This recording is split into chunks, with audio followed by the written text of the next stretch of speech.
अजय ने सोच लिया था कि वो शादी करेगा तो सिर्फ मधु के साथ।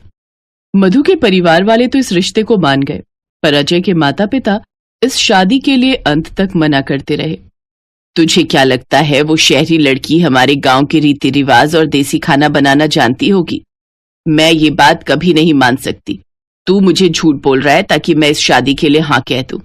अब एक बात कान खोलकर सुन ले, तू मेरा बेटा ना होता तो मैं शादी में कभी ना आती। जब फेरों का समय होगा हम पहुंच जाएंगे आशीर्वाद देने के लिए।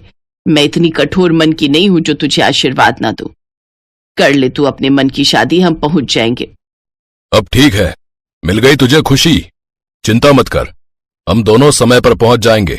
जा, तू जाकर अपनी होने वाली पत्नी के साथ शादी की सारी तैयारी कर, हमारा आशीर्वाद तुझे मिल जाएगा। थैंक यू पापा, थैंक यू माँ, मैं आपका इंतजार करूंगा। अजय को थोड़ी तसल्ली हुई कि उसके माता पिता इस शादी के लिए मान गए हैं। सारी तैयारियां हो गई और अजय मधु के साथ शादी के मंडप में पहुंचा तो उसने देखा उसके माता पिता शादी में पहुंच चुके हैं। मधु अजय के माता पिता के पैर छूती है। अभी भी अजय के माता पिता का मुंह बना हुआ था। अजय और मधु की शादी संपन्न होती है। अजय, तेरे ताऊजी, ताईजी, चाचा, चाची, मौसी, बुआ सब रिश्तेदार आए हुए हैं। हम सबको एकदम जाने के लिए तो कह नहीं सकते। सब बहू के हाथ की पहली रसोई का कुछ अच्छा खाना चाहते हैं, इसलिए सब 2 दिन तेरे घर पर ही रुकेंगे। हाँ माँ, चिंता मत करो, मेरा फ्लैट बहुत बड़ा है, सब आराम से रुक जाएंगे। ठीक है, तो फिर अब शादी हो ही गई है तो अब सबको घर ले चल। ठीक है बाबूजी, मैं अभी इंतजाम करता हूँ। अजय मधु के पापा से बात करता है और कुछ ही देर में गाड़ियों में सब रिश्तेदार अजय के फ्लैट पर पहुंच जाते हैं।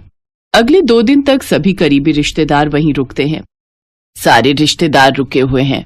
तुम्हारी पहली रसोई है, इसलिए तुम्हें हमारे गांव के हिसाब से देसी खाना बनाना है, वो भी मिट्टी के चूल्हे पर। मैं जानती हूँ तुम शहर की हो, शहरी खाना बनाना जानती हो, वो भी गैस चूल्हे पर, इसलिए मुझे थोड़ी चिंता हो रही है। इसमें मैं तुम्हारी कोई मदद भी नहीं कर सकती। सारा रसोई का काम तुम्हें अकेले ही करना है। जी माँ जी, आप टेंशन मत लीजिए, मैं सब बना लूंगी।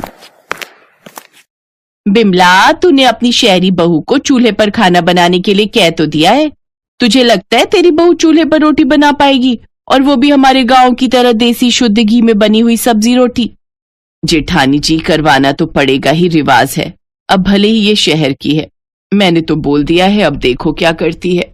मधु रसोई में जाने लगती है कि तभी अजय उसके पास आता है। मधु, तुम तैयार हो ना? हाँ मैं तैयार हूँ, बस कुछ देर और। अच्छा आप मेरे साथ छत पर चलो, मुझे चूल्हा तैयार करना है। ठीक है, मैं तुम्हारे साथ चलता हूँ। अजय के माँ पापा और बाकी रिश्तेदार बैठे हुए देख रहे थे। मधु छत पर जाती है और एक चूल्हा बनाकर तैयार कर देती है। अब आती है खाना बनाने की बारी। मधु बहुत ही बढ़िया शुद्ध देसी घी से भरपूर सब्जी दाल तैयार करती है, और वो भी चूल्हे पर। बिमला, खाने की खुशबू तो बहुत अच्छी आ रही है। हाँ, आ तो रही है, और मैंने देखा है बहू चूल्हे पर सारा खाना तैयार कर रही है, वो भी देसी तरीके से। अरे मदन, खाना बनने में कितनी देर है भाई? सभी रिश्तेदार पूछ रहे हैं कि बहू के हाथ का देसी खाना कब मिलेगा? बिमला, एक बार जाओ तो बहू से पूछो खाना तैयार होने में कितनी देर है। हाँ मैं जाती हूँ। मधु सारा खाना तैयार कर चुकी थी।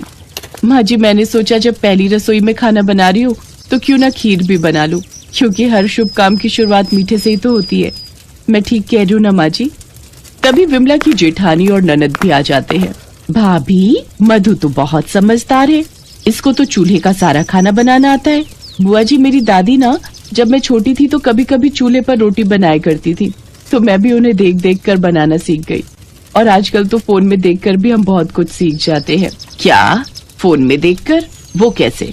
माँ जी, बस हम फोन में लिखते हैं कि हमें ये चीज बनानी सिखा दो, तो वो हमें सिखा देता है। और तो और चूल्हे की रोटी के फायदे भी पता चलते हैं। फोन में हम कुछ भी देख सकते हैं, कुछ भी ज्ञान ले सकते हैं। अच्छा, तो फिर चूल्हे की रोटी के फायदे क्या क्या हैं? जरा हमें भी बताओ बहू। चूल्हे पर बनी रोटी का स्वाद तो आप सभी जानते हैं, लेकिन इसके स्वास्थ्य लाभ भी अनेक हैं। चूल्हे का भोजन स्वादिष्ट होने के साथ साथ सेहत के लिए भी बहुत लाभदायक होता है। चूल्हे की धीमी आंच पर खाना पकने से पोषक तत्व बचे रहते हैं, जो खाने को और भी पौष्टिक बनाते हैं। और माँ जी, जैसे किसी को खाना पचाने में दिक्कत होती है, तो चूल्हे की रोटी हल्की होती है, जो आसानी से पचाई जा सकती है। इसलिए कभी कभी चूल्हे की बनी रोटी भी खानी चाहिए। ये बहुत फायदेमंद होती है। मैंने तो सोच लिया है, अब ये छत पर चूल्हा बना लिया है तो कभी कभी हफ्ते में एक बार चूल्हे पर ही खाना बनाया करूंगी। इससे स्वास्थ्य बहुत सही रहता है। अपनी ज्ञानवर्धक बातों से और अपने व्यवहार से मधु ने कुछ ही देर में सबका दिल जीत लिया। मधु के हाथों के बने चूल्हे के भोजन की सब बहुत तारीफ करते हैं और मधु की बताई गई बातों पर भी गौर करते हैं।